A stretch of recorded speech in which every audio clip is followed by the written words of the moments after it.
Started like nothing, like everything. I was standing in the kitchen, holding a leaking faucet part in one hand and a pair of useless pliers in the other.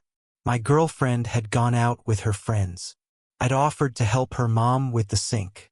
That was all it was supposed to be. Quick fix. 20 minutes. Tops. She opened the door in that way she always did. Half distracted, barefoot, wiping her hands on a dish towel. Carmen. I never called her that out loud. Always ma'am or Mrs. Reyes. But in my head, she was Carmen. She had this calm about her. Like she wasn't trying to impress anyone anymore. Late 40s, maybe. Curves that didn't ask for attention, they just held it. Hair tied up, no makeup.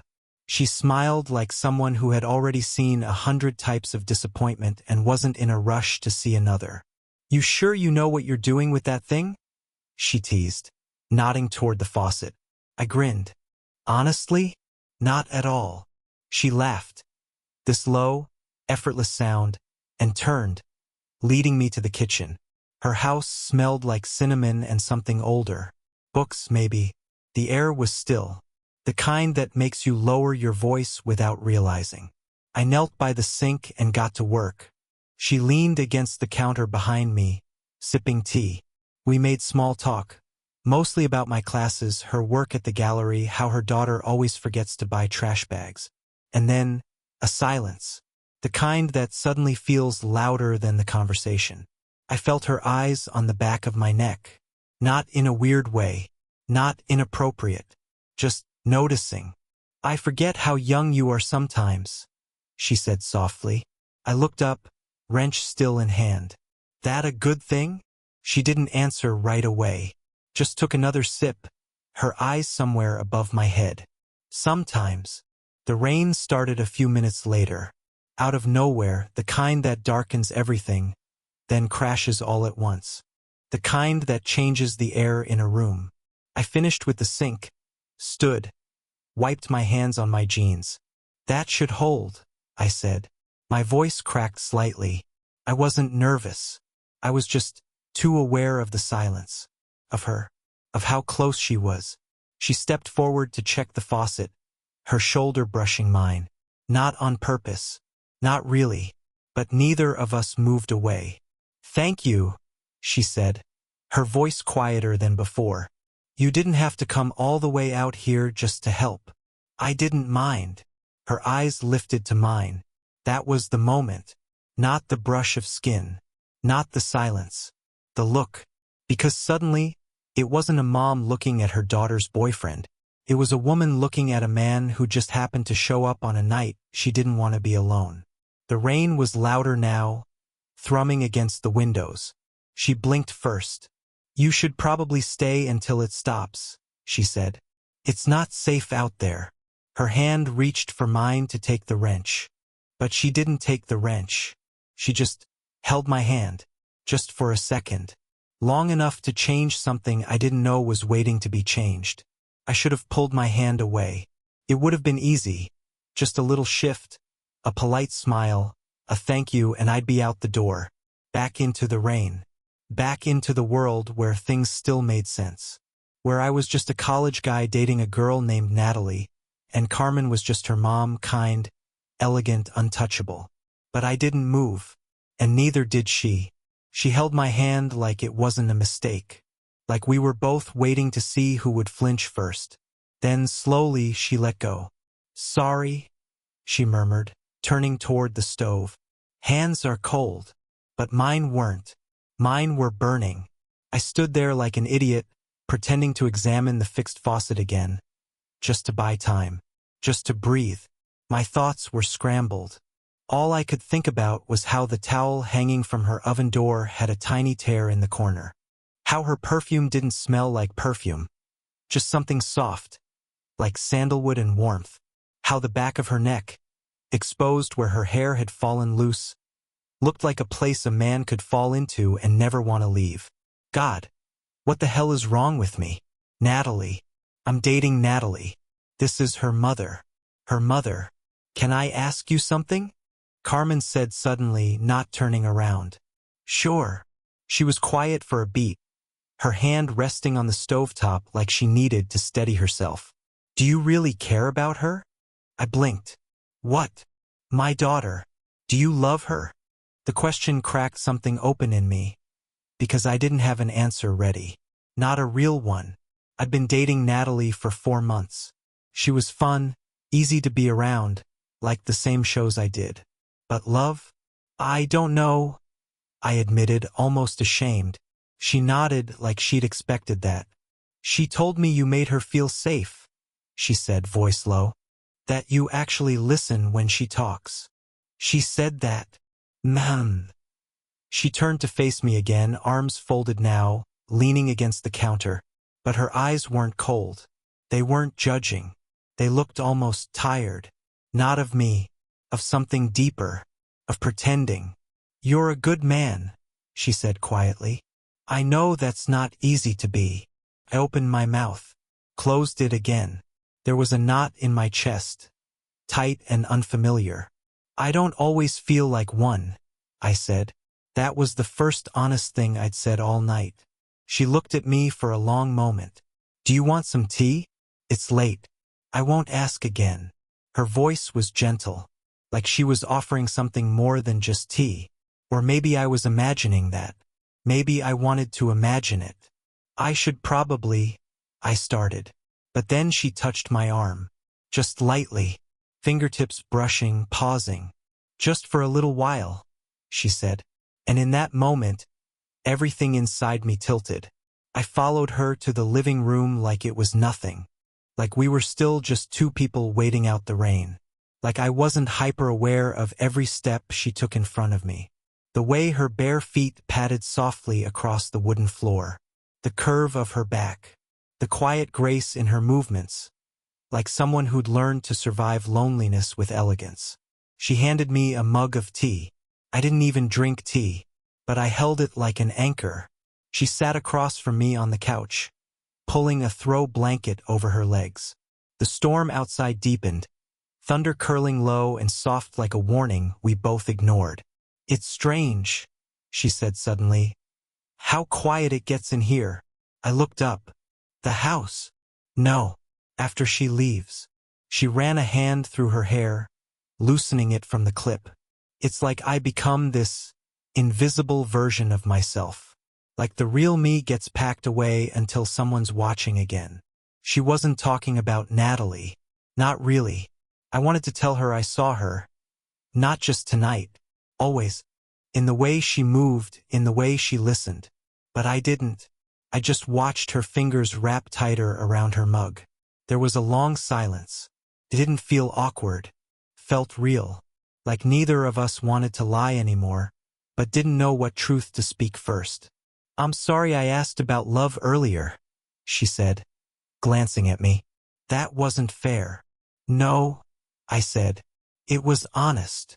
She smiled, but not with her mouth. Just her eyes. Sad and searching. I shifted in my seat. Carmen? It was the first time I'd ever said her name out loud. She looked up. I think about you more than I should. The words were out before I could stop them. And once they were, they couldn't be taken back. She didn't respond at first. Just breathed out slowly, blinking hard like something had stung. But then, just as she opened her mouth, her phone buzzed on the table between us. We both flinched. She picked it up. Her face softened. It's Natalie. Of course it was. She didn't answer right away. Just stared at the screen. Then turned the phone over, face down. I'll call her later. I looked away. I couldn't meet her eyes now. This was wrong. All of it. I was crossing lines I didn't even know how to name. I should go, I muttered, setting down the mug. But when I stood, I didn't walk. I just stood there, hands in my pockets, unsure of what I wanted more. To flee or to stay. She stood too. Slowly, carefully, like something might break if we moved too fast. She stepped closer, not quite touching, but close enough that I could feel the warmth of her skin. If you go now, she said quietly, you'll pretend none of this happened. She was right, and I wasn't sure I could pretend anymore. I don't know what this is, I said, voice low. But it's not nothing. Carmen didn't move, didn't even blink. Just stood there, in front of me, like every wall she'd built for years was suddenly paper thin. I know, she whispered. Outside, the rain was still going, softer now, but steady, like it didn't want to stop until something inside this room did too. I looked at her, really looked. The fine lines near her mouth, the way her chest rose and fell just a little too quickly. She was trying to breathe evenly, like she hadn't felt that same electric thing I had the second our hands touched. You said she told you I made her feel safe, I said. She did. But I don't feel safe right now. Her eyes flicked up to mine. Neither do I. The air between us crackled, not just with tension, but with truth. All the pretending had frayed at the edges, and now it was unraveling too fast to stop.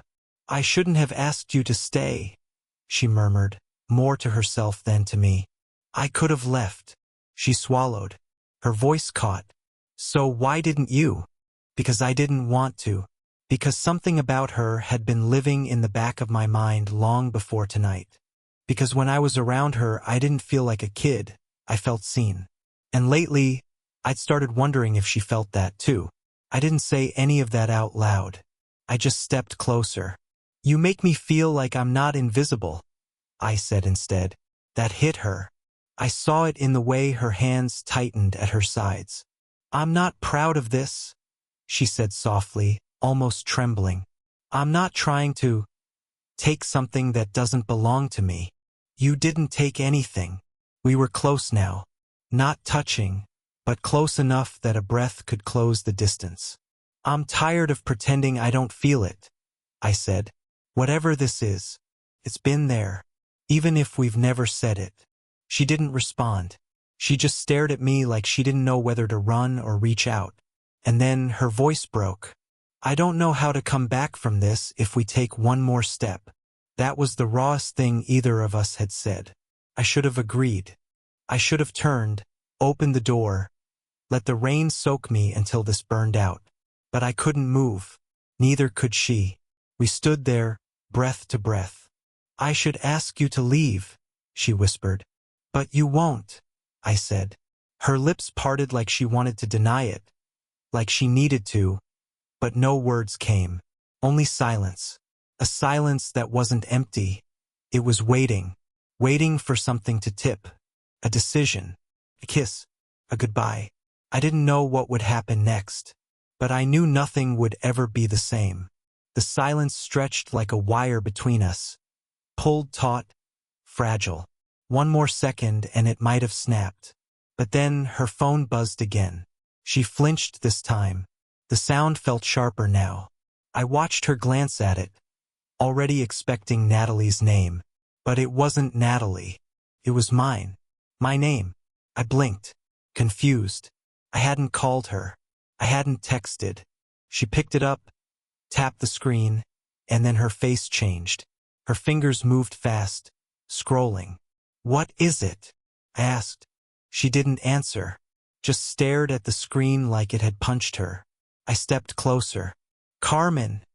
She turned it toward me. A message thread. Natalie. A screenshot. A message from me. From over a month ago. Sometimes I think I'm with her just to be close to you. My stomach dropped. I remembered now. I'd never meant to send it. It was typed in notes. A vent. A confession I never had the guts to say out loud. But somehow, maybe a slip, maybe a drunk mistake, it had been sent. To Natalie. She'd never replied. Never brought it up. Just let it sit. And now, Carmen was reading it with hands that had begun to shake. She looked up at me, voice tight. Did you mean it? There was no way to spin it. No way to backpedal. Yes. She inhaled sharply. But there was no anger, not yet. Just something deeper. Hurt. Confusion. Her hand touched her chest like she was trying to slow something down inside herself. She never said a word, she whispered. Not one word. I swallowed. I didn't know she saw it. I forgot about it until now. But you meant it? I hesitated. But I couldn't lie anymore. Yes, I meant it. She sat down, like her knees couldn't hold her anymore. I thought I was imagining it, she said. The looks, the shifts in the air when we were alone. I thought I was reading into things, that I was selfish. I stepped forward, slowly, crouching near her knees. You weren't imagining anything. She looked at me raw, stripped bare of every pretense. Then, almost in disbelief, she laughed. Just once. She knew, she said. This whole time. She knew how you felt about me. And then, the twist inside the twist. She told me last week that she was thinking about breaking up with you. I stared. She said she didn't think you were fully in it. That you were distracted. She asked me if I noticed anything. If you ever looked at me differently. Her voice broke there. I told her no. I lied. The storm outside had gone quiet. The only sound now was the clatter of that one truth settling between us. You lied to protect her, I said. She looked me in the eyes. No, she whispered. I lied because I wasn't ready to admit I felt it too. The room felt quieter than the rain ever had. Carmen sat with her hands clasped, eyes fixed on the floor like looking at me might break her. Like admitting any of this out loud had cost her more than she'd prepared for. I kept telling myself it would pass, she said. That you were just kind, attentive, different from the others Natalie dated. She looked up at me then, and for once, didn't look away. But then you started remembering little things I'd said. You'd bring me books. You'd fix things without asking. You started lingering. I know, I whispered. I kept trying to stop. But you didn't. She wasn't accusing me. Just stating what we both already knew. I sat beside her on the edge of the couch, leaving space between us. Not because I wanted to, but because I needed the room to be honest. I never came here looking for you, Carmen, I said, voice shaking. But every time I was around you, something in me felt like it had finally arrived. Like I wasn't just floating through things anymore. She inhaled, slow and quiet, but her throat tightened around the breath. I went on. I didn't come to hurt Natalie. I didn't mean to feel any of this. But pretending it's not there. It's tearing me up. Her fingers curled into the fabric of the blanket on her lap. Do you think this, us, whatever it is worth what it would destroy? I didn't answer right away. The weight of that question wasn't lost on me. She'd been more than just a woman in a house I visited. She was the person who heard the parts of me I didn't know how to say out loud. And I had become the person she let see the cracks she never showed anyone else. Maybe it's not about what we destroy, I finally said. Maybe it's about not lying to ourselves anymore. Her eyes welled up, not from guilt but from relief, like someone finally giving voice to what she'd buried too deep. I'm scared, she admitted. I haven't wanted something this badly in a long time, and it makes me feel young, and stupid, and alive all at once. I reached out, not to grab her, not to kiss her, just to hold her hand. She didn't pull away. She held on. I'll talk to Natalie, I said quietly. I won't lie to her. She deserves better than that. But after, I don't want to pretend with you anymore. She nodded. Slow, heavy, but something in her posture changed. A loosening. Then don't, she whispered. And we just sat there, hand in hand, nothing left to confess. Just two people in the stillness after a storm, letting the truth settle between them. Not perfect, not easy, but real. It wasn't easy after that night. No dramatic kiss. No perfect morning after. Just truth, and the mess that comes with it. I told Natalie everything 2 days later. We met at a quiet cafe, and I watched her face harden as the words came out. I didn't sugarcoat it. I didn't blame her mom. I just owned what I felt. She didn't yell. She didn't cry. She just stared at me for a long time and said, I knew. I just didn't want to believe it. That hurt more than I expected. We didn't talk again after that. She blocked me, and honestly, I didn't blame her. Some things you can't fix, not without changing who you are. And I wasn't willing to lie anymore. Carmen didn't reach out right away. A few days passed. Then a week. I didn't know if she was trying to protect Natalie or herself or me. But then one night I got a message. "Are you still sure?" That's all it said. No name. No punctuation. Just those 4 words that carried everything. I stared at it for a long time before I typed back, "I've never been more sure of anything in my life." We met at the park. No storm this time. Just a soft breeze and late evening light. She wore no makeup again. Hair down. Nervous as hell. And beautiful in a way I didn't think I'd ever be able to put into words. We talked. About everything. About what it meant, what we'd risk. Her reputation. Her relationship with her daughter. My future.